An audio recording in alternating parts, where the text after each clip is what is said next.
I'll tell you what the problem is. The problem is the fast food restaurants. I'm trying to cut back on, but there's almost no reason to go anymore. They took the designs, right? Like look at Wendy. There was a Wendy's by me. It had the kind of the roof with that was the wood shingles. It was a very fun looking building. Now it's like a box. Like just a rectangle stupid box with no character. And they're doing the same thing to like McDonald's and Burger King. What are they doing? These are not sophisticated like professional places. We're talking fast food. We're talking places with a ball pit, right? Some of them had playgrounds for kids, right? There used to be those ponies outside, you put the quarter in and you ride on. These are not sleek cafes. So I don't know who is thinking that this makes it more appealing, but all the magic is gone. Steve Weiner here from GetRubix.com. So we're going to be taking a look at a series of PowerShell fundamentals that I think really help when you're writing scripts for Intune, the Graph, Microsoft 365, right? Whatever it is you might be writing. Today we're going to start by looking at logging. Look, I don't want to overreact or make a big deal out of this, but it kind of feels like the end of civilization as we know it.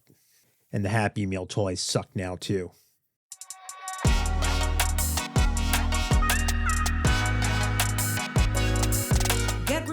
Solving for the modern workplace.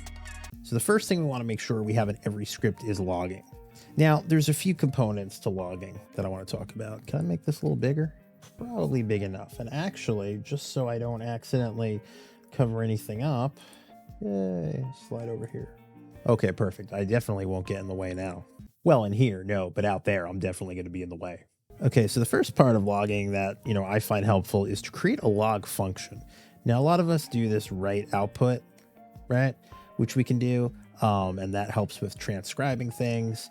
If you were writing something that had a console, you would do a write host.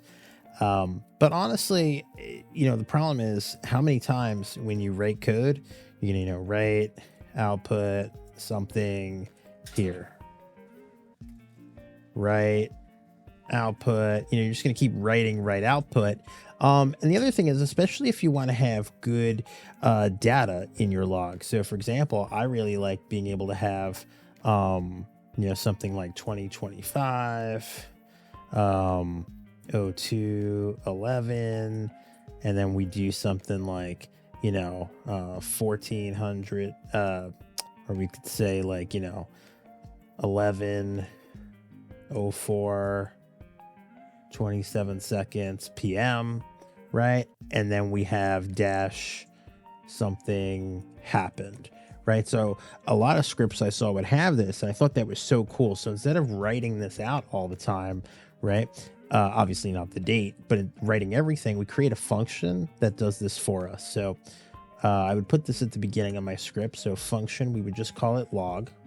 You can call it whatever you want. And it takes one parameter. And that parameter is a message string. That's basically the thing you want to log. Then what we do is we make a date variable, and we call that get date format, and we're going to format it with so we're going to do year, month, day. We're going to do hour, minute. We could do seconds, and then I usually do a TT at the end, and that'll give me the AM, PM. So we can see the output equals date, message, and that'll kind of give us what I showed you before, and we just return the output. So now the next time we want to write something, we just go log. Actually, here, let's run this. Okay, so we ran that. Now what we can do is if we do log hello YouTube, look what comes out. Okay, so we get the date, we get the time, and our message. So that's a really good way, and all we have to do is just put the little log, right? Super easy to do. All right, so having logging is really good, but it's how we use the logging that's helpful. So we do want to write everything we're doing to a transcript file, and I recommend putting this in a very specific place. You want to put it where Intune will collect the logs for you. So what I mean by that is if I go to Intune and my devices, and I go looking at a specific device, if I were to come up here and go over to collect diagnostics, that's going to take a very particular set of log files. So I'll show you real quick on this machine. If I were to go to C, program data, Microsoft, Intune management extension, logs, it's going to pull essentially what's in here for me. So that's why when I do my migration solution, I put logs in here. But anything you write here, you'll be able to retrieve without worrying about it, right? So it's pretty good in terms of that aspect. So let's define that. So I'm going to say log file equals environment program data. That's where I want to put it. Microsoft Intune management extension, logs, and I'm actually going to specify the name of the log. That's fine. So that's going to be, actually, we can just simply call that the log. So that's my log path. It's not really a log file. Okay, we'll check to make sure it's there. So if not, test path, log, test path, path, log path, right?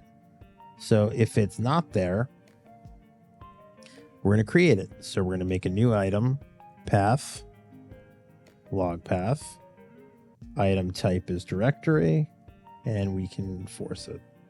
Now I want to have my logs be called, whatever my name is. So script underscore date, or maybe date underscore script. It'll be easier to sort it. So I'm going to put the name of the script. So name equals, we're going to do get.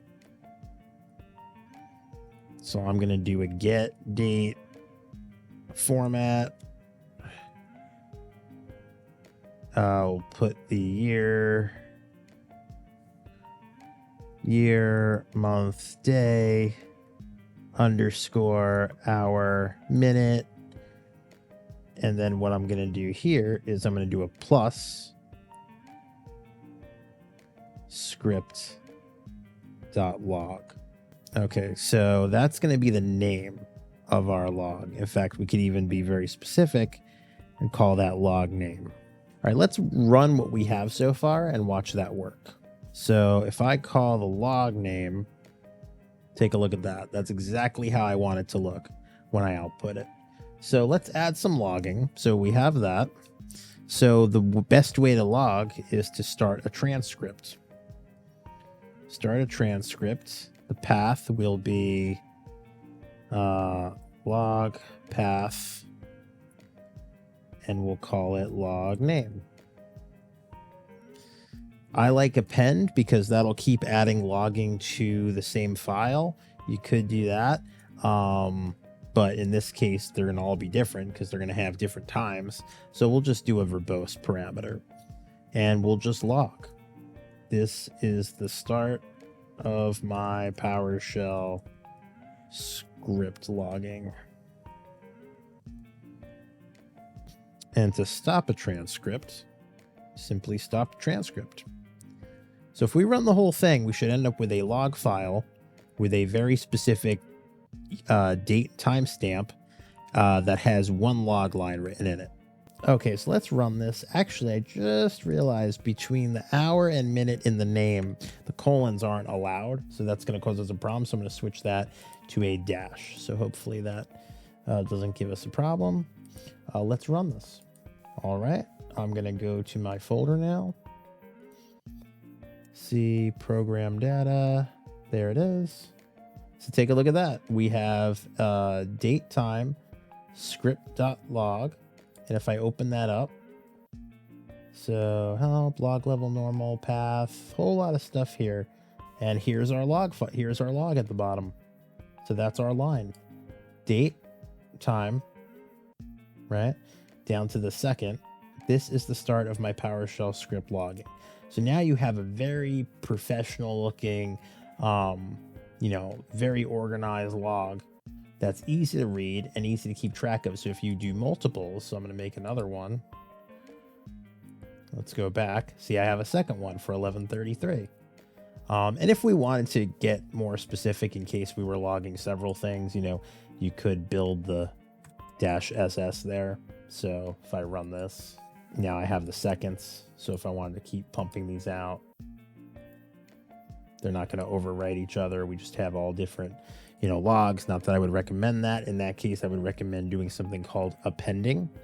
So let's do that. Let's get rid of these. Oh, is it open somewhere? Okay. So we deleted those, and we're going to add an append on here. So what that means is we're going to use the same log file every time the program runs. So let's do this. Play, play, play, play, play.